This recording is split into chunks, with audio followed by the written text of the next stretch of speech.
ଅନ୍ଧାରର ଭରା ରୁମ୍ ଭିତରେ କେବଳ ଗୋଟିଏ ଦୀପର ଶିଖାର ତେଜ ବହୁତ କମ୍ ଅଛି, ଯେଉଁଥିରେ ହାଲୁକା ଆଲୁଅ ଦିଶୁଛି। ପୂରା ଚଟାଣରେ କପଡ଼ା ସବୁ ଏଣେତେଣେ ପଡ଼ିଛି। ଏସବୁ ଦେଖିଲେ ଜଣାପଡ଼ୁଛି ରାତିରେ ସେ ଦିଜଣଙ୍କ ଭିତରେ ବହୁତ କିଛି ହେଇଯାଇଛି। ଆୟାନ୍ସର ରାଗ ଏତେ ଥିଲା ଯେ ଯବାନର ଜୋସ୍ରେ ଆସି ରୋମାନି ଉପରେ ସବୁ ସାରିଦେଇଛି। ସେ ଆଜି ନିଜକୁ ଏତେ ଦୁର୍ବଳ ମନେ କରୁଛି କି ନିଜ ଜାଗାରୁ ଉଠି ବି ପାରୁନି।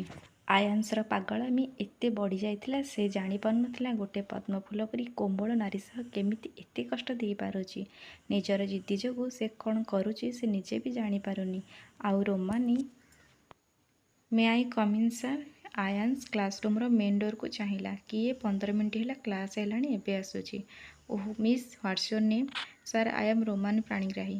ଓକେ ମିସ୍ ରୋମାନି, ଆପଣଙ୍କୁ ଟାଇମ୍ ସେନ୍ସ ଜଣା ଅଛି ନା? ଅବିକା କେତେଟା ଟାଇମ୍ ହେଲାଣି? ଆପଣ 15 ମିନିଟ୍ ଲେଟ୍। ଆମର ସାଇନ୍ସ କ୍ଲାସ୍ ହେଲାଣି। ହଉ ସିଟ୍ରେ ବସିଯାଆନ୍ତୁ ଆସିକି। ସବୁ ପିଲା ରୋମାନି ପାଇଁ ହସିବା ଆରମ୍ଭ କରିଦେଲେ। ରୋମାନି ରାଗ ତମ ହୋଇ ଆସି ନିଜ ଜାଗାରେ ବସିଲା। ଆୟାନ୍ସ ପଢ଼ିବା ସମୟରେ ରୋମାନିର ମସ୍ତି ଷ୍ଟାର୍ଟ ହେଇଗଲା। ସାର୍, ଏଇଟା ବୁଝି ହେଉନି, ସେଇଟା ବୁଝି ହେଉନି, ଏ କୋଶ୍ଚିନ୍ ଆନ୍ସର ଆସୁନି। ସେ ଆୟାନ୍ସକୁ ପଚାରି ଚିଡ଼େଇ ଦେଲା। ଆୟାନ୍ସ ରାଗି କହିଲା, ମୁଁ ତୁମ କ୍ଲାସ୍ କରିବାକୁ ଚାହୁଁନଥିଲି। କେବଳ ତୁମ କ୍ଲାସ୍ ଟିଚରଙ୍କର ପୋଷ୍ଟିଂ ଆସିଲା, ସେ ଅନ୍ୟ ଜାଗାକୁ ପଳେଇଲେ, ତେଣୁ ମୁଁ କ୍ଲାସ୍ ନେଉଛି। ତେଣୁ କ୍ଲାସ୍ରେ କେହି ଡିଷ୍ଟର୍ବ କରନି। ଶୁଣ ମୁଁ କ'ଣ ପଢ଼ଉଛି, ୟା ପରେ ପଚାରିବି। ପୁଣି ଆସି ରୋମାନିର, ସାର୍, ଆମ ସାଇନ୍ସ ସାର୍ କେତେ ଭଲ ଥିଲେ। ସେ ମୋତେ ବହୁତ ଭଲ ପାଉଥିଲେ। ତାଙ୍କର ପସନ୍ଦର ଛାତ୍ରୀ ଥିଲି। ଆଉ ମୋତେ କହିବି ନାହାନ୍ତି? ସାର୍, ସେ କାନ୍ଦିବା ଷ୍ଟାର୍ଟ କରିଦେଲା।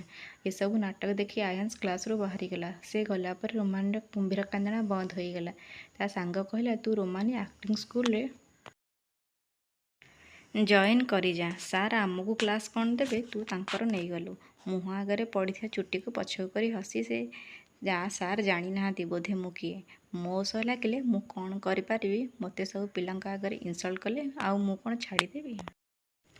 ଆୟାନ୍ସ କଲେଜରୁ ଫେରିଲା ରାଗ ତମ ହୋଇ। ମା ରୋହିଣୀ ଦେବୀ ଆସି ପଚାରିଲେ, ଆରେ ବାବା, ଆଜି କଲେଜରେ ଦିନ କେମିତି ଗଲା? ଭଲ ଲାଗିଲା ତୋତେ? ମା କୁହନି, ସେ କ୍ଲାସ୍ରେ ଗୋଟେ ବଦମାସ ଝିଅ ଅଛି, ବାପରେ ମୋ ମୁଣ୍ଡ ଖରାପ କରିଦେଲା। ଏକ ତ କ୍ଲାସ୍ରେ ଡେରିରେ ଆସିଲା, ସେଥିରେ ଯୁକ୍ତି, ପୁଣି ପଢ଼ାରେ ମନ ନାହିଁ। ଏତେ ରାଗରେ ଦେଖିକି ପୁଅକୁ ମା କହିଲେ, ବଡ଼ କଲେଜରେ ଏମିତି ହୁଏ, ତୁ ଟେନସନ୍ ନେନି, ଫ୍ରେଶ୍ ହେଇକି ଆ, ମୁଁ କଫି କରିଦେଉଛି। ମା, ମୁଁ କାଲି ମାମୁଁଙ୍କ ପାଇଁ ସେଠିକି ଯାଇଥିଲି। ମୋତେ ମୋ ବିଜନେସ୍ ଠିକ୍ ତାଙ୍କର ସାଇନ୍ସ କ୍ଲାସ୍ ଟିଚର ନଥିଲେ, ନ୍ୟୁ ଟିଚର ଆସିବା ଯାଏଁ ଟିକେ ପଢ଼େଇ ଦେ, ସେଥିପାଇଁ ହଁ କରିଦେଲି। ଆଉ ଆଜି ଫାଷ୍ଟ ଦିନରୁ ଏ ଝିଅ ମୋତେ ପ୍ରୋବ୍ଲେମ୍ କରି ପକେଇଲାଣି। ହଉ ତୁମେ କଫି କର, ମୁଁ ଫ୍ରେଶ୍ ହେଇକି ଆସୁଛି। ଏଣେ ରୋମାନି, ତା ବାପା ରାଜେଶ ଜଣେ ଭଲ ବିଜନେସମ୍ୟାନ୍। ତାଙ୍କର 2 ପୁଅ, ରାହୁଲ, ରାକେଶ, ଆଉ ଗୋଟେ ଅଲିଅଳି ଝିଅ ରୋମାନି। ପୂରା ଜିଦ୍ଦି, ରାଗି, ମୋର ଏହି ଜିନିଷ ଏବେ ଦରକାର ତ ଏବେ ଦିଅ। ଏମିତି ଝିଅ ଥିଲା, ଗୋଟେ ଝିଅ ବୋଲି ସବୁ ତାକୁ ମୁଣ୍ଡରେ ବସେଇକି ରଖିଥିଲେ, ତାର ସବୁ ଆଶା ପୂରଣ କରୁଥିଲେ। ଆରେ ମା, ଆଜି ରେଡ଼ି ହେଇଯା, ମୋର ଜଣେ ପୁରୁଣା ବନ୍ଧୁଙ୍କର ପାର୍ଟି ଅଛି, ସମସ୍ତେ ଯିବା, ଇନଭାଇଟ୍ ଆସିଛି। ରୋମାନି କହିଲା, ବାପା ତୁମେ ବିଜନେସ୍ ମିଟିଂରେ ମୁଁ ଯିବିନି, ବହୁତ ବୋରିଂ, ତୁମେ ମାଙ୍କୁ ନେଇକି ଯାଅ। ଆରେ ମା, ଚାଲେ, ଭଲ ଲାଗିବ। ଓକେ ବାପା। ସନ୍ଧ୍ୟାବେଳେ ସବୁ ରେଡ଼ି ହୋଇକି ବାହାରିକି ପଡ଼ିଲେ। ରୋମାନି ସେ ଡ୍ରେସ୍ରେ ପୂରା ପରୀ ଭଳି ଦିଶୁଥିଲା। ମା କାବେରୀ ଦେବୀ ଟିକେ କଳା ଲଗେଇଦେଲେ ଓ ମୋ ଝିଅକୁ କେହି ନଜର ନ ପକାନ୍ତୁ। ଏ କଥାରେ ରୋମାନି କହିଲା, ମା, ଏସବୁ ପୁରୁଣା ଚିନ୍ତାଧାରା, କିଏ ମାନୁଛି ୟାକୁ? ମା କହିଲେ, ତୁ ଚୁପ୍ କର ଆଉ ଚାଲେ। ସମସ୍ତେ ଯାଇ ପାର୍ଟିରେ ପହଞ୍ଚିଲେ। ସେ ପାର୍ଟିରେ ସମସ୍ତେ ସମସ୍ତଙ୍କୁ ନମସ୍କାର ହାଲୋ ହାଇ ଚାଲିଥାଏ। ରୋହିଣୀ ଦେବୀ ଆଉ ଆୟାନ୍ସ ଆସି ପହଞ୍ଚିଲେ। କାବେରୀ ଦେବୀ ଆଉ ରୋହିଣୀ ଦେବୀ ପରସ୍ପରକୁ ଆଲିଙ୍ଗନ କଲେ, ଆଉ ରୋମାନି ପ୍ରଣାମ କଲା। ରୋହିଣୀ ଦେବୀ ତାକୁ ଖୁସିରେ କଣ୍ଢେଇ ପକେଇଲେ। ରାଜେଶ ଅଙ୍କଲଙ୍କୁ ପ୍ରଣାମ କରି ବୁଲି ପଡ଼ିଲା ବେଳକୁ ତା ନିଜର ସିଧା ଯାଇକି ରୋମାନି ଉପରେ। 2 ଜଣ ଚିଲ୍ଲେଇବାକୁ ଲାଗିଲେ, ତୁମେ ଏଠି କ'ଣ କର? ରୋହିଣୀ କହିଲେ, ପୁଅ ତୁ ଜାଣିଛୁ କି ତାଙ୍କୁ ଆଗରୁ? ହଁ ମା, ଆଜି କଲେଜରେ ଝିଅ। ଏଣେ ରୋମାନିର ମା କହିଲେ, ତୁ ଜାଣିଛୁ? ହଁ ମା, ମୋ କଲେଜରେ ଲେକ୍ଚର। 2 ଜଣ ଯାକ ପୂରା ରାଗ ତମତମରେ। ସେ ପାର୍ଟି ବାସ୍ ପୂରା ଖରାପ ହେଇଗଲା 2 ଜଣ ଯାକଙ୍କର। ପୂର୍ବ ଦିନଟା ରୋମାନି ପାଇଁ ପୂରା ବେକାର ଥିଲା। ଆଉ ତାର ସକାଳୁ ଉଠିବାର କିଛି ମୁଡ୍ ନଥିଲା। ଲେଟ୍ରେ ଉଠିଲା, କଲେଜ ବି ଗଲାନି। ଯାଇ ଭାଇଙ୍କୁ କହିଲା, ମୋତେ କୁଆଡ଼େ ଟିକେ ବୁଲେଇ ନିଅ, ବହୁତ ବିରକ୍ତ ଲାଗୁଛି। ବାହାରେ ବୁଲି ଆସିଲେ ଟିକେ ଫ୍ରେଶ୍ ଲାଗିବ। ତା ଭାଇ କହିଲା, କାଲି ଯିବା, ମୁଁ ଆଜି ବିଜି ଅଛି। ବାସ୍ ତାପରେ ରୋମାନିର ଏକା ଜିଦି, ଏବେ ଯିବି। ହଉ ବାବା ଚାଲ। ସେ ତାକୁ ଟାଉନ୍ ମଲ୍କୁ ନେଇଗଲେ। ସେଠି ରୋମାନିର ପସନ୍ଦର ଗୋଟେ ପରେ ଗୋଟେ ଜିନିଷ କିଣା ଚାଲିଛି। ତା ଭାଇ କହିଲା, ବାସ୍ କରେ, କେତେ କିଣିବୁ ଯେ, ଲେଟ୍ ହେଲାଣି, ଯିବା ଘରକୁ, ଭୋକ ବି ଲାଗିଲାଣି। ରୋମାନି କହିଲା, ବାସ୍ ଭାଇ, ଆଉ ଗୋଟେ ପ୍ଲିଜ୍। ମୁଁ ଖାଲି ଉପର ମହଲରୁ ଗୋଟେ ସାମ୍ପୁ ନେଇକି ଆସୁଛି, ହଉ ଯା ଜଲ୍ଦି ଆସିବୁ। ଏ ଜଲ୍ଦିବାଜି ଯୋଗୁଁ ସେ ଗଲାବେଳକୁ ସିଧା କାହା ସହ ଧକ୍କା ହେଇଗଲା। ସେ ଲୋକ ଜଣଙ୍କ ସରି ମାଗିଲା, କିନ୍ତୁ ଦେଖେ ତ ରୋମାନି। ଓଃ ମ୍ୟାଡ଼ାମ୍ ତମେ କି? ରୋମାନି ଆୟାନ୍ସକୁ ଦେଖି ରାଗ ତମ ହୋଇଗଲା। ଓହୋ ସାର୍ ଆପଣ? ଧକ୍କା ହେବ ଆଗ, ପୁଣି ମୋତେ ସରି ମାଗିବାକୁ ପଡ଼ୁଛି। ଦୁଇ ଜଣ ଯାକ ପୁଣି ସେଠି ଝଗଡ଼ା ଆରମ୍ଭ କରିଥିଲେ। ତା ପରଦିନ କେମିତି କଲେଜ ଯିବ ଭାବୁଥାଏ। କ'ଣ କରିବ ସେ? ଟିଚରର କ୍ଲାସ୍ ତାକୁ ପସନ୍ଦ ନୁହେଁ। ସେ କଲେଜ ଗଲା, କିନ୍ତୁ ଯେତେବେଳେ ସାଇନ୍ସ କ୍ଲାସ୍ ଆସେ ସେ ପାର୍କ ଆଡ଼େ ୟା କ୍ୟାଣ୍ଟିନ୍ ଆଡ଼େ ପଳାଏ, କିନ୍ତୁ କ୍ଲାସ୍ କରେନି। ଏମିତି 15 ଦିନ ହେଲା କରୁନି କ୍ଲାସ୍। ଦିନେ ଆୟାନ୍ସ ଭାବିଲା ଏ ରୋମାନି କ'ଣ ପାଇଁ କ୍ଲାସ୍କୁ ଆସୁନି, କ'ଣ ଟିସି ନେଇକି ପଳେଇଲା କଲେଜରୁ।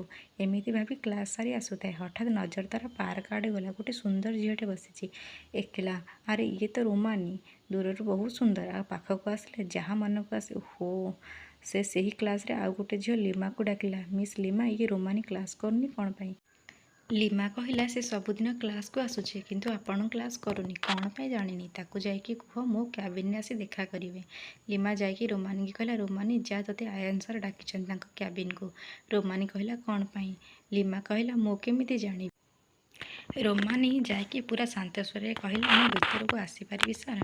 ହଁ ଆସନ୍ତୁ। ମିସ୍ ରୋମାନି, ତୁମେ କ୍ଲାସ୍କୁ କ'ଣ ପାଇଁ ଆସୁନ? ଡେଲି ତ କଲେଜ ଆସୁଛ, କଥା କ'ଣ କହିବି? ରୋମାନି ମନେ ଭାବୁଥାଏ, ତମେ ତ ମୋତେ ବିଲକୁଲ ପସନ୍ଦ ନୁହଁ। ଆୟାନ୍ସ କହିଲା, ମୁଁ ପସନ୍ଦ ନୁହେଁ ବୋଲି ଆସୁନ?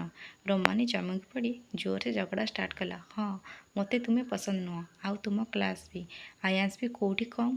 ହଁ, ତୁମ ପରି ଷ୍ଟୁଡେଣ୍ଟ ମୋର ଦରକାର ନାହିଁ। ବିନା କାରଣରେ ଖାଲି ଝଗଡ଼ା। ରୋମାନିଙ୍କୁ ରାଗ ଲାଗିଲା। ରୁହନ୍ତୁ ସାର୍, ଆପଣ ଗୋଟେ ରାଗି ଝିଅ ଆଉ ଝଗଡ଼ାବାଲିକୁ ହିଁ ବାହା ହେବେ। ଆୟାନ୍ସ ହସିଲା। ରୋମାନି ଚିଡ଼ି ଚ୍ୟାଲେଞ୍ଜ କଲା, ଆପଣ ମୋତେ ହିଁ ବାହା ହେବେ? ଆୟାନ୍ସ ତା'ର ମଜାକ ଉଡ଼େଇ କହିଲା, ତୁମ ଭଳି ଝିଅଙ୍କୁ ବାହା ହେବାଠୁ ନ ବାହା ହେବା ଭଲ। ଏସବୁ କଥା ଶୁଣି ରୋମାନି ସେଠୁ ମନ ଦୁଃଖରେ ପଳେଇଲା। ଘରେ ଆସି ଖାଇଲା ବେଳେ ସେ କହିଲା, ବାପା ମୁଁ ବାହା ହେବାକୁ ଚାହୁଁଛି। ସମସ୍ତେ ତା କଥା ଶୁଣି ପୁରା ଆଶ୍ଚର୍ଯ୍ୟ। ଏ କ'ଣ ମା ମଜା କରୁଛୁ? ଏ ବାହାଘର ମଜା ନୁହେଁ, ତୁ ଏବେ ଛୋଟ ଅଛୁ। କାବେରୀ କହିଲେ, ଏ କ'ଣ ତୋର ପାଗଳିମୀ ରୋମାନି? ସେ ସିଧା ଉଠିଯାଏ, ବାପା ମୁଁ ସତ କହୁଛି, ମୁଁ ବାହା ନହେଲେ ଘର ଛାଡ଼ି ପଳେଇବି, ନହେଲେ କିଛି କରିଦେବି। ଏ କହି ସିଧା ରୁମ୍ କବାଟ ବନ୍ଦ କରିଦେଲା। ରାଗରେ ସବୁ ଫିଙ୍ଗା ଫୋପଡ଼ା କଲା। ତା ପଛରେ ସମସ୍ତେ ଆସି କବାଟ ପିଟୁଥାନ୍ତି। କବାଟ ଖୋଲେ ମା, ଇଏ କ'ଣ କରୁଛି? ଏମିତି ବାହାଘର ହୁଏନି। ଶେଷରେ ରାହୁଲ କବାଟ ଧକ୍କା ମାରି ଖୋଲିଲା। ସମସ୍ତେ ଭିତରକୁ ଆସିଲେ। ହଉ ଠିକ୍ ଅଛି, ତୋର କିଏ ପସନ୍ଦ କହ? ରୋମାନି କହିଲା, ବାପା ଆୟାନ୍ସ। ବାପା କହିଲେ, କ'ଣ?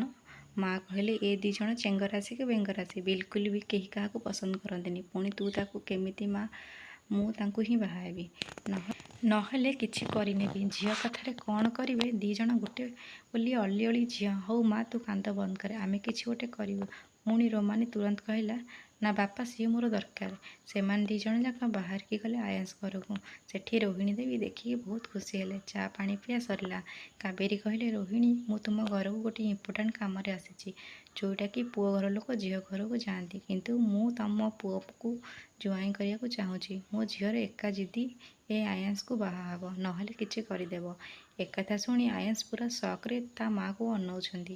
ଏ ଝିଅ ଏତେ ଭୟଙ୍କର। ଏ ସମୟରେ ରୋମାନିର ବାପା ଆସି ହାତ ଧରି କହିଲେ, ଆୟାନ୍ସ, ମୋ ଝିଅ ଜୀବନ ତୁମ ହାତରେ, ତୁମେ ରାଜି ହେଇଯାଅ। ମୁଁ ସାରା ଜୀବନ ତୁମ ପାଖରେ ଋଣୀ ହୋଇ ରହିବି। ଆୟାନ୍ସ ମାଆକୁ ଦେଖୁଥାଏ। ମା ଆଖିଟାରେ ହଁ ମାରିଲି। ଆଉ ଆୟାନ୍ସ ରାଜି ହୋଇଗଲା। ତା ବାହାଘର ସମ୍ପୂର୍ଣ୍ଣ ହେଲା। ରୋମାନି ବଧୂ ହୋଇ ଆୟାନ୍ସ ଘରକୁ ଆସିଲା, କିନ୍ତୁ 2 ଜଣ ଯାକ କେହି କାହା ସହ କଥା ନାହିଁ, ହସ ଖୁସି ବି ନାହିଁ। ଚତୁର୍ଥୀ ଦିନ ରାତିର କବାଟ ଖୋଲି ଆୟାନ୍ସ ଭିତରକୁ ଆସିଲା। ଦେଖେ ତ ରୋମାନି ଖଟ ଉପରେ ଆରାମସେ ଶୋଇଛି। ସେ ଆୟାନ୍ସକୁ ଦେଖି ଉଠି ପଡ଼ିଲା। ତମେ ଏଠି କ'ଣ କରୁଛ? ଇଏ ମୋ ରୁମ୍। ଆୟାନ୍ସ କହିଲା, ଇଏ ମୋ ରୁମ୍, ତମେ ମୋ ରୁମ୍ରେ ଅଛ। ରୋମାନି କହିଲା, ଏଠୁ ଯାଅ। କେମିତି ସର୍ତ୍ତରେ ହାରି ମୋତେ ବାହା ହେଲ, ଏବେ ମୋ ସହ ଲାଗନି, ନହେଲେ ତୁମକୁ ହଇରାଣ ଆହୁରି କରିବି। ଯାଅ ଜଲ୍ଦି। ଆୟାନ୍ସ କହିଲା, ତମେ ମୋ ସ୍ତ୍ରୀ, ମୁଁ ଯାହା ଚାହିଁବି ତାହା କରିବି। ଏମିତି କହି ସିଧା ତାର ଓଠକୁ ନିଜ ଓଠ ସହ ମିଶାଇ ଦେଲା। ରୋମାନି ଯେତେବେଳେ ଛାଟିପିଟି ହେଉଥାଏ ସେ ଶୁଣୁନଥିଲା। ତାର ରାଗ ଏତେ ଥିଲା ଯେ ସେ ଗୋଟେ ପୁରୁଷ କ'ଣ କରିପାରିବ? ଅନ୍ଧାରରେ ଭରା ରୁମ୍ ଭିତରେ କେବଳ ଗୋଟିଏ ଦୀପର ଶିଖାର ତେଜ ବହୁତ କମ୍ ଅଛି, ଯେଉଁଥିରେ ହାଲୁକା ଆଲୁଅ ଦିଶୁଛି। ପୁରା ଚଟାଣରେ କପଡ଼ା ସବୁ ଏଣେତେଣେ ପଡ଼ିଛି। ଏସବୁ ଦେଖିଲେ ଜଣାପଡ଼ୁଛି ରାତିରେ ସେ 2 ଜଣ ଯାକର ଭିତରେ ବହୁତ କିଛି ହେଇଯାଉଛି। ଆୟାନ୍ସର ରାଗ ଏତେ ଥିଲା ଯେ ଯବାନର ଜୋସ୍ରେ ଆସି ରୋମାନି ଉପରେ ସେ ସବୁ ସାରି ଦେଇଛି। ସେ ଆଜି ନିଜକୁ ଏତେ ଦୁର୍ବଳ ମନେ କରୁଛି କି ନିଜ ଜାଗାରୁ ଉଠି ଛିଡ଼ା ହେଇପାରୁନି। ଆୟାନ୍ସର ପାଗଳାମି ଏତେ ବଢ଼ିଯାଇଥିଲା, ସେ ଜାଣିପାରୁନଥିଲା ଗୋଟେ ପଦ୍ମଫୁଲ ପରି କୋମଳ ନାରୀ ସହ କେମିତି କଷ୍ଟ ଦେଇପାରୁଛି। ନିଜର ଜିଦି ଯୋଗୁଁ ସବୁ କ'ଣ କରୁଛି ସେ ନିଜ ବି ଜାଣିପାରୁନି। ଆଉ ରୋମାନି ସକାଳୁ ଖଟ ଉପରେ ସେମିତି ପଡ଼ିଛି, ଦେହ ପୁରା ଦରଜ। ମୁଁ କ'ଣ ପାଇଁ ବାହା ହେଉଥିଲି, ଏତେ କଷ୍ଟ। ଏ ସମୟରେ ଆୟାନ୍ସ ଆସିଲା ମେଡ଼ିସିନ, ଜଳଖିଆ, କ୍ଷୀର ନେଇକି। ରୋମାନି ଉଠ, ଫ୍ରେଶ୍ ହେଇକି ଆସ, ଆଉ ଖାଇକି ମେଡ଼ିସିନ ଖାଇନିଅ। ରୋମାନି କମ୍ବଳ ଭିତରେ ଶୋଇଥିଲା। ନ ଶୁଣିବାରୁ ଆୟାନ୍ସ ପାଖକୁ ଗଲା, ଆଉ ରୋମାନିଠୁ କମ୍ବଳ ବାହାର କରି ତାକୁ ବସାଇଲା। ରୋମାନିର ଅବସ୍ଥା ଦେଖି ଆୟାନ୍ସ ମନେ ଭାବୁଥାଏ, ହେ ଭଗବାନ, ମୋ ରାଗ ଯୋଗୁଁ ମୁଁ କାଲି ମଣିଷତ୍ୱ ଭୁଲିଗଲି। ମୋ ପାଇଁ ଏତେ ପୀଡ଼ା ପାଉଛନ୍ତି, କିନ୍ତୁ ମନ କୁଆଡ଼େ ମାନୁଥାଏ। ରୋମାନିର ଥରିଲା ଓଠ ଦେଖି ସେ ପୁଣି ନିଜକୁ ସମ୍ଭାଳି ପାରିଲାନି, ଆଉ ତା ଓଠରେ ପୁଣି ଚୁମ୍ବନ କଲା। ଆଉ ରୋମାନିକି କହିଲା, ଜଲ୍ଦି ଫ୍ରେଶ୍ ହେଇଯାଅ, ତମ ଘରକୁ ଯିବା। ଘର ନା ଯେମିତି ଶୁଣିଛି ରୋମାନି ସେ ସିଧା ଉଠିଯାଇ ଫ୍ରେଶ୍ ହୋଇ ଜଳଖିଆ ଖାଇ ମେଡ଼ିସିନ ନେଲା। ଆଉ ମନେ ଭାବୁଥାଏ, ମୁଁ ଗଲେ ଜମା ଆସିବିନି। ସେ ଗୋଟେ ଭଲ ଶାଢ଼ୀ ପିନ୍ଧି ରେଡ଼ି ହେଲା। ତଳେ ଆୟାନ୍ସ ୱେଟ୍ କରିଛି। ଆୟାନ୍ସ ରୋମାନିର ଏ ରୂପ ଦେଖି ପୁରା ଖୁସିରେ ମୁରୁକୁ ମୁରୁକି ହସୁଛି। ମା ଦେଖି କହିଲେ, ସେ ଏବେ ତାଙ୍କ ଘରୁ ଯାଇ ଆସିଲେ ଯେତେ ପାରିବୁ ତାକୁ ଦେଖିବୁ। ତାକୁ ଲାଜ ଲାଗିଲା। ସେ ସେଠୁ ଆସି ଗାଡ଼ି ଷ୍ଟାର୍ଟ କଲା। ଆଉ ରୋମାନି ଆସି ଗାଡ଼ିରେ ବସିଲା। ରାସ୍ତା ଯାକ ପୁରା ଚୁପଚାପ। ଘରେ ଆସି ପହଞ୍ଚିଲା। ସେ ସିଧା ଯାଇ ତା ବାପାଙ୍କୁ ଧରି କାନ୍ଦିଲା, ବାପା, ମୁଁ ସେଠିକି ଯିବିନି, ମୋତେ କ୍ଷମା କରିଦିଅ। ବାପା, ମୁଁ ଜିଦ୍ଦି ପାଇଁ ତୁମେ ମୁଣ୍ଡ ନୁଆଇଲ। ମାରେ, କ'ଣ ହେଇଛି, ସତ କଥା କହ। ବାପା, ମୁଁ ଆୟାନ୍ସ ଚ୍ୟାଲେଞ୍ଜ ପକାଇଥିଲି କି ତମେ ମୋ ଭଳି ଜିଦ୍ଦି ଝିଅକୁ ବାହା ହେବ, ଆଉ ମୋ ଜିଦ୍ଦି ପାଇଁ ଏସବୁ। କିନ୍ତୁ ଏସବୁ କଥାରେ ବାହାରେ ଆୟାନ୍ସ ଶୁଣୁଥିଲା। ସେ ଆସିକି କ୍ଷମା ମାଗିଲା, ମୋର ଅଙ୍କଲ, ଭୁଲ ହେଇଛି, ମୋତେ କ୍ଷମା କରିଦିଅନ୍ତୁ। ତାପରେ ସମସ୍ତେ ମିଶି ଖାଇବା ଖାଇଲେ। ଉପରବେଳା ହସ ଖୁସିରେ ରୋମାନି ଆୟାନ୍ସ ଆସିଲା। ରାତିରେ ରିସେପସନ୍ ହେଲା। ସବୁ ବନ୍ଧୁବାନ୍ଧବରେ ଘର ପୁରି ଉଠୁଛି। ଆଉ ରୋମାନି ଯେତିକି ସୁନ୍ଦର ଦିଶୁଛି, ଆୟାନ୍ସ ବାସ୍ ମନେ କେମିତି ସରିବ ଏ ପାର୍ଟି। ପାର୍ଟି ସରିଲା, ସବୁ କୁଣିଆ ଅଛନ୍ତି। ସମସ୍ତେ କିଛି ନା କିଛି ପଚାରିକି ତାକୁ ରୋମାନି ପାଖକୁ ଯିବାକୁ ଦେଉନାହାନ୍ତି। ଶେଷରେ ସେ ଆସିଲା, ଦେଖେ ତ ରୋମାନି ସେ ଭାରି ଶାଢ଼ୀକୁ ଟେକି ବାଥରୁମ୍ ଆଡ଼େ ଯାଉଛନ୍ତି। ସେ କବାଟ ଦେଇ ସିଧା ଆସି ରୋମାନିକୁ ପଛପଟେ କୁଣ୍ଢେଇ ଧରିଲା। ରୋମାନି, ତୁମେ ବହୁତ ସୁନ୍ଦର ଦିଶୁଛ। ମୋ ଆଖି ଫେରୁନି ତୁମଠୁ, ଆଉ ତୁମେ ମୋତେ ଟିକେ ବି ଭାଉ ଦଉନ। ମୁଁ ତୁମକୁ ଭଲ ପାଇଗଲିଣି। ତୁମକୁ ବହୁତ ପ୍ରେମ କରିବାକୁ ମନ ହେଉଛି। ରୋମାନି କହିଲା, ଥାଉ ଥାଉ, କାଲି ଭଳି ପ୍ରେମ ମୋର ଦରକାର ନାହିଁ। ଦୂରରେ ରୁହ। ରୋମାନି, ମୋର ଭୁଲ ହେଇଛି, ଏମିତି କରିବାର ନଥିଲା। ଜୋସ୍ରେ ଆସି ମୁଁ ଭୁଲ କରିଦେଇଛି, ମୋତେ କ୍ଷମା କରିଦେବ। ୟା ପରେ ମୁଁ କେବେ ବି ସୁନ୍ଦର ଆଖିରେ ଲୁହ ଆସିବାକୁ ଦେବିନି। ବିଶ୍ୱାସ କର। ମୋ ଭଲ ପାଇବା ପାଇଲା ପରେ ତୁମେ ବି ମୋତେ ଭଲ ପାଇଯିବ। ସେ ଦୁଇଜଣଙ୍କ ଖୁସିରେ ଆଲିଙ୍ଗନ କଲେ। ସେ ରାତିରେ ତାଙ୍କର ମଧୁମେଳନ ହେଲା। ଆୟାନ୍ସ କହିଲା, ତମେ ଜିତିଗଲ ରୋମାନି, ମୁଁ ହାରିଗଲି। ରୋମାନି କହିଲା, ସତରେ? ହଁ ଡାର୍ଲିଂ, ଖାଲି ସର୍ତ୍ତ ନୁହେଁ, ମୋତେ ବି ଜିତି ନେଇଛ।